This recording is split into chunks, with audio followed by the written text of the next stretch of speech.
I love Squad, but let's be honest with ourselves. It can get kind of boring after a while. If you were to ask me, so how was your last game of Squad? Dude, it was awesome. All right, US versus Russia. I was Americans, obviously, but we called for some tank support. The tank showed up. A lot of stuff started blowing up. I didn't kill anyone personally, but there was like a lot going on. The entire time, my squad didn't say a single slur. And we also got picked up in a Blackhawk. I got to ride in the gunner seat, and as we were about to land, just suppressed the hell out of those Russians in the forest. Pretty good use of 45 minutes after dinner tonight, I tell you what. I'm being facetious, okay? I love Squad. I love the gameplay. I think it has a lot of replayability. I think right now I have something like 5,500 hours in the game. But if you were to compare a game like Squad to a game like Arma, the difference is huge. Squad is very one-directional, but when I think of Arma, I think of this, or this, or yeah, that too, or even this. This is still Arma. Someone who plays Arma Reforger could spend an entire week of gaming in Arma Reforger and not play a single minute of the original Cold War-based conflict mode that the game is actually sold as. They can hop on the WCS servers for some realistic Eastern European warfare. They could spend days playing a survival mode like Wasteland. They could build a massive PvE mission for a couple of their friends, or they could even make apple juice in Arma Light. I'm sorry, what? Did I read that? You just... Okay. Long day of work, go home, make some apple juice. Hey, your free time, okay? Arma is truly a sandbox, and because of that, game modes and experiences are constantly popping up. You get the world of Arma that you know and love, but now get to play that world differently. It's fun, it's unique, and it's community driven. Squad just doesn't have that. There have been a number of successful mods over the years, like Global Escalation or Galactic Contention, the Star Wars Overhaul mod, which gives Battlefront a run for its money, but I can count on one hand the number of successful mods that have survived over the years and can actually populate a few servers. And on top of that, when compared to things like Wasteland or Arma Life, these mods are still the same core Squad game mode. It's still attack and defense, and as much as I do love jumping on as a droid and killing some rebel scum, the gameplay is still the same. It's still boring after so many hours of playing it over and over again. What if they add France? That's new and exciting, right? Okay, I mean, yeah, factions are exciting, but the last faction that was added to the game was the Western PMCs in September of 2024, and before that, it was the Turks in December of 2023. That's two factions over 2 years, and as much as I do like the Western PMCs, that's kind of all of the same equipment that we already had. It's new content. Now, when you compare that to Arma Reforger, there's new content like every single day. Mods have been a core staple in the community for years, and that's a lot of the reason people even play the game in the first place. This entire experience is built around facilitating player freedom and community enjoyment, and not only have entire server communities been built around successful mod teams, but in past Arma games, Bohemia Interactive has even paid modders through their 50-50 revenue share with the Creator DLC program. This program introduced content like Spearhead 44, SOG Prairie Fire, and Reaction Forces. Now, what I think is absolutely wild is that Arma 4 is still in development. Reforger is like this tiny little snack we get before the main course, but Bohemia knows that if they give the players and community the engine ahead of time, they can make this game that much bigger and that much better. Their Infusion engine is extremely straightforward to use if you want to start modding yourself, and if you want to build something but just don't know how, well, they even have an entire YouTube series and wiki page on how to get started. They literally have modding boot camps with the actual devs who walk you through everything, and it's really cool. Anything that still confuses you, just go to the Infusion wiki and there you go. Oh, and did I mention that they're even holding a modding competition where they're paying $100,000 in prizes for good mods? Yeah, that's insane. Arma and modding go together like peanut butter and jelly, like spaghetti and meatballs, like asking for Coke in a restaurant and them actually serving you Coke and not Pepsi. It's perfection. Squad modding, on the other hand, it's like Vegemite. Like, you know there's a small subsect of crazy people who like this for some reason, but you've tried it yourself, it made you want to vomit, and nothing from this place even looks like it was made the right way. All right, so I'm making a mod for Squad. There's no kits, there's no loadouts. Every time you spawn in, you just have a base loadout, and I'm customizing it, and in order to customize the primary weapon, I have to assign it in slot 0. 0 in computing just means like the first one, okay? It's not 1, it's 0. Just roll with it, all right? So if weapon 1 is assigned in slot 0 here, then why is the function that a Squad developer made 10 years ago called server switch weapon 2? I have to know to find server switch weapon 2 in order to actually make the server switch the player's weapon in slot 0. Logically, this should actually make the server switch to weapon 3, because 0 is 1, 1 is 2, 2 is 3, but no. Server switch weapon 2 is server swapping weapon. Why are you doing this, OWI? Why? This was actually a problem that I was having. I had to reach out to a developer to help figure it out. And I'm not going to sit here and pretend that I'm some super experienced game dev or I'm a modder that's been doing this for years and years. I do feel pretty comfortable jumping into the editor and creating custom faction loadouts, maybe playing with the maps a little bit to create some one-life events, but that's it, relatively simple stuff. But the big problem is that Squad's SDK, or software development kit, is just very hard to use. It's confusing.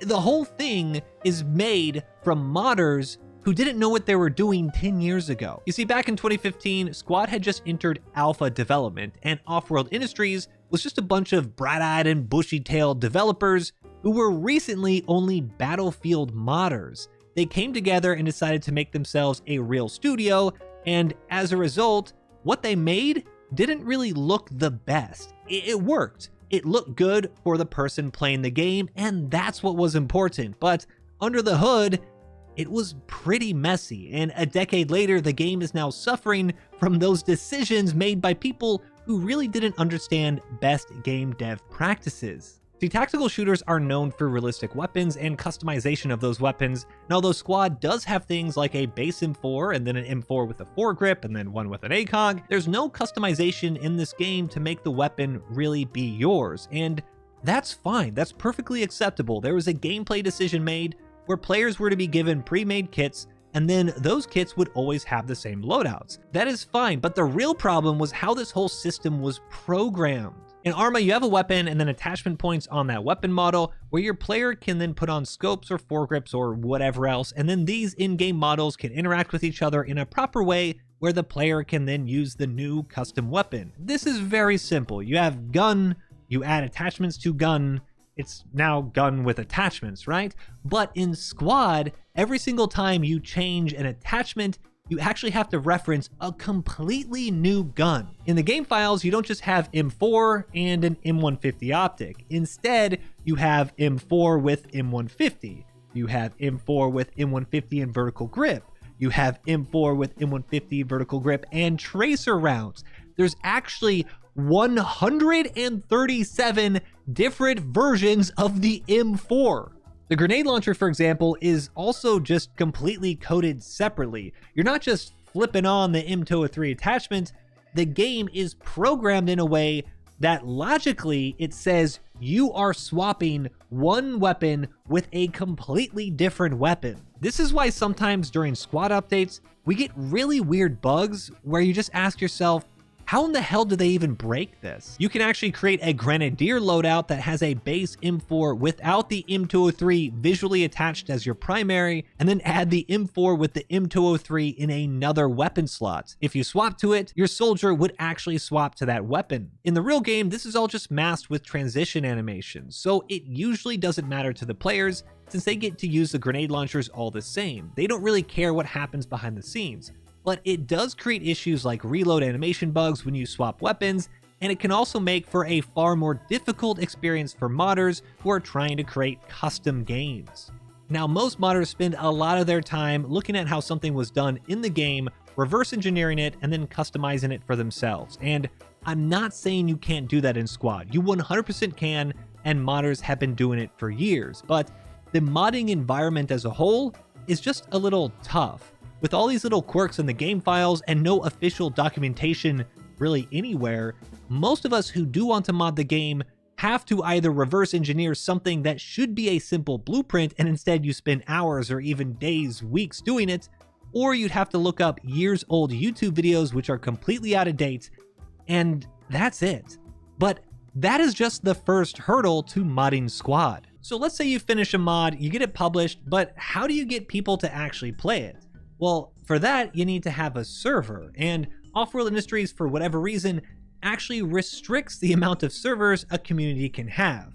Each server community can only have 4 servers, and those are given through licenses. The licensing manager will only allow each community to have 4, so if you have them all full and you apply for a 5th, you will be denied. So even if your server community is extremely fun and popular and it's well adminned and players come back day in and day out to play and you have all 4 of these servers up and running all the time, that's it. You're capped at 4 and that's as big as you guys can get. Because of this, many server owners would be hesitant or downright refuse to bring down a fully populated server in order to try a mod that may only be popped once or twice a week. On a good week, this directly affects how popular a mod can get, and at one point last year, the Potato Fields, my server community, had 2 vanilla servers, 1 Steel Division modded server, and 1 Global Escalation server. And there were times that we wanted to show off a new mod, but we would have to bring down one of these other servers. We would actually kill off a portion of our player base just to try something new. Our community would literally have to pick and choose only 4 ways to play Squad.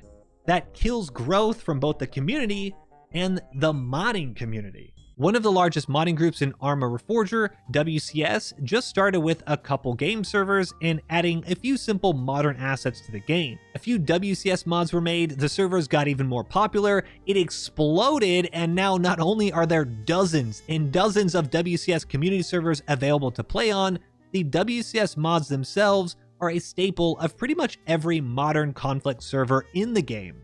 And this is another really important point. Mixing and matching mods in Arma Reforger is expected. It's super common, and there are dozens, 50, up to 100 mods on one server made by all sorts of different modding teams, but that can never happen in Squad. The moment you bring a second mod into the picture, Squad, for whatever reason, just starts breaking. From my experience as a modded server owner and someone who's tried to mod the game myself, the moment you introduce that second mod, the entire thing just kind of breaks. Some players will never load into the game, some may just crash to desktop, and sometimes the whole thing errors out and you just get regular vanilla Squad. So to recap, Arma provides endless modding support and allows communities the freedom to have as many servers as they want with any combination mix match mods that they want to use, and as a result you have a large, very diverse and experienced core group of modders who make both big overhaul mods and small one-off asset packs.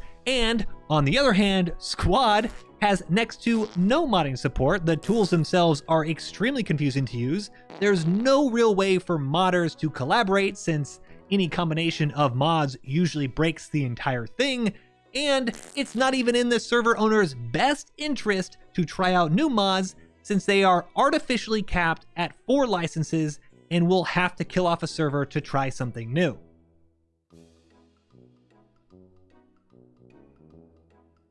If after all this you still don't believe me, just think I'm stupid for not understanding Unreal Engine 4 or the Squad SDK or anything like that, I also asked KarmaCut what he thought about Squad's modding scene since he used to mod the game himself years ago before he very publicly gave Squad the middle finger, swapped to modding Arma, and now he's building his own game with his own game studio.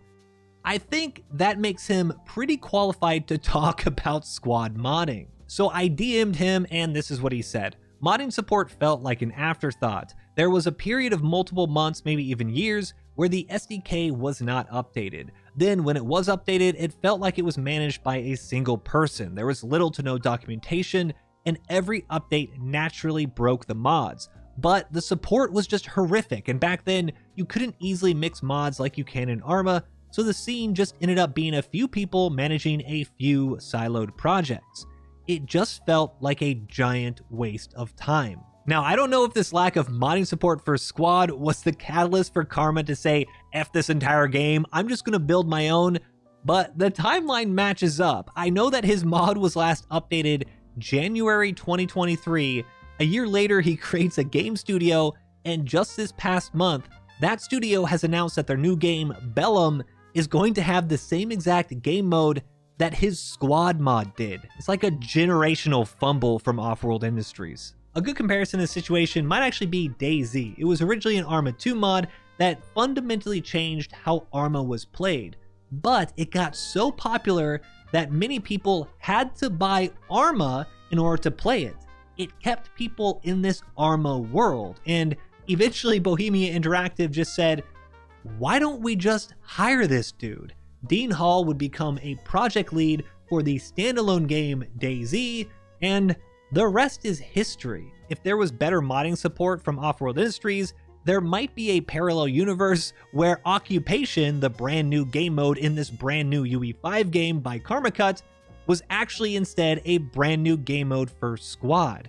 Just like DayZ and Dean Hall, KarmaCut could have been offered a position, hired on permanently, or maybe just paid outright for Occupation, and instead of an upcoming UE5 update that is just graphics, they could have also said, hey, not only is the game going to look great, but there's also going to be a completely brand new way to play Squad.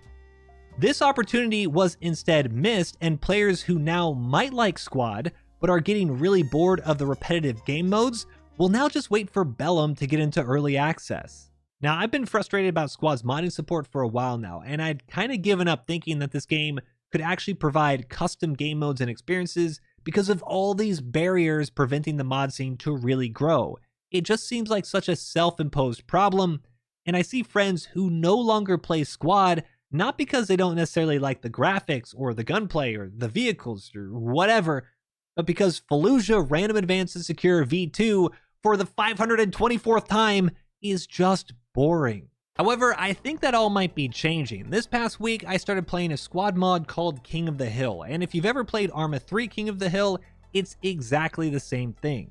You're on a team and you try to secure the hill, which is this large zone on the map, and you're constantly gaining money and experience along the way. Everything from transporting friendlies, to killing enemies, to healing, reviving, staying alive in the zone, that will all reward you money and experience. And as you rank up, you unlock bigger and better weapons, and even equipment and vehicles that you can equip and use.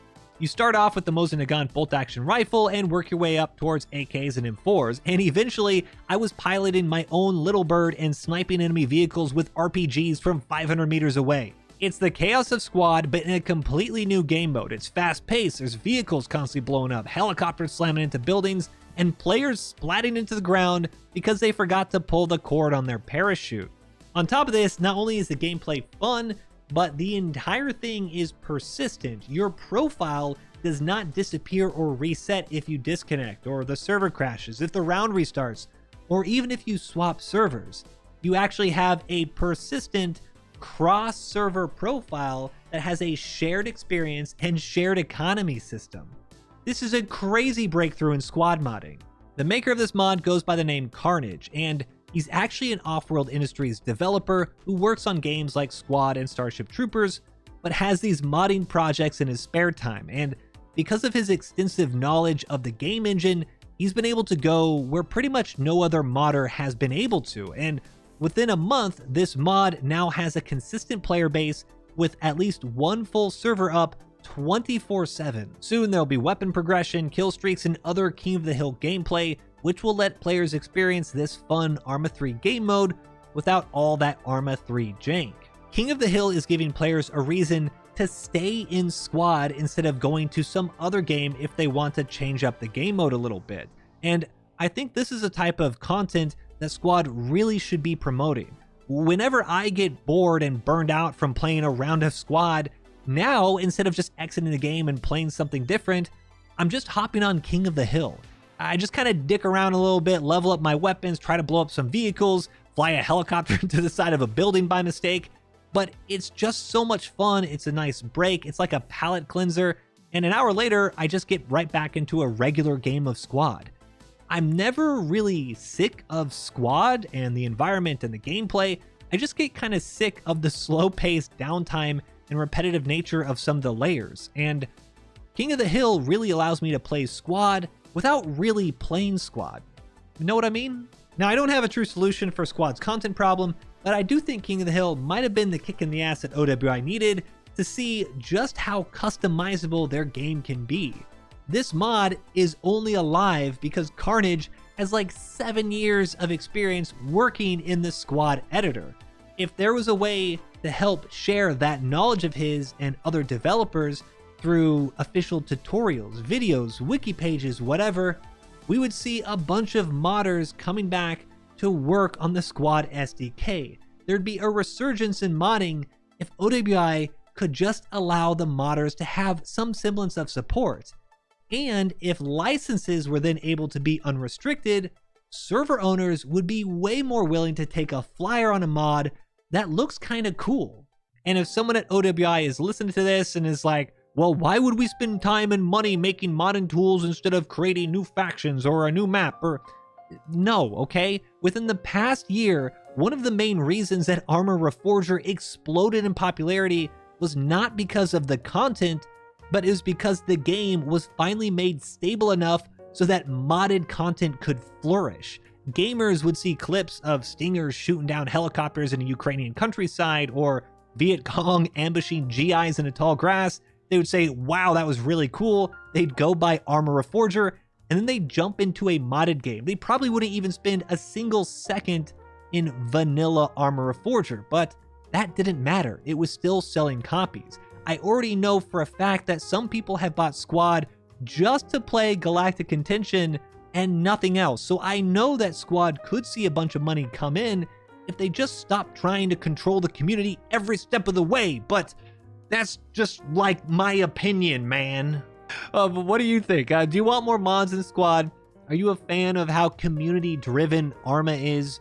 Or have I just been on an unjustified rant for like 20 minutes and Squad is perfect the way it is? Let me know down in the comments, and I'll see you guys in the next one. Until then, peace.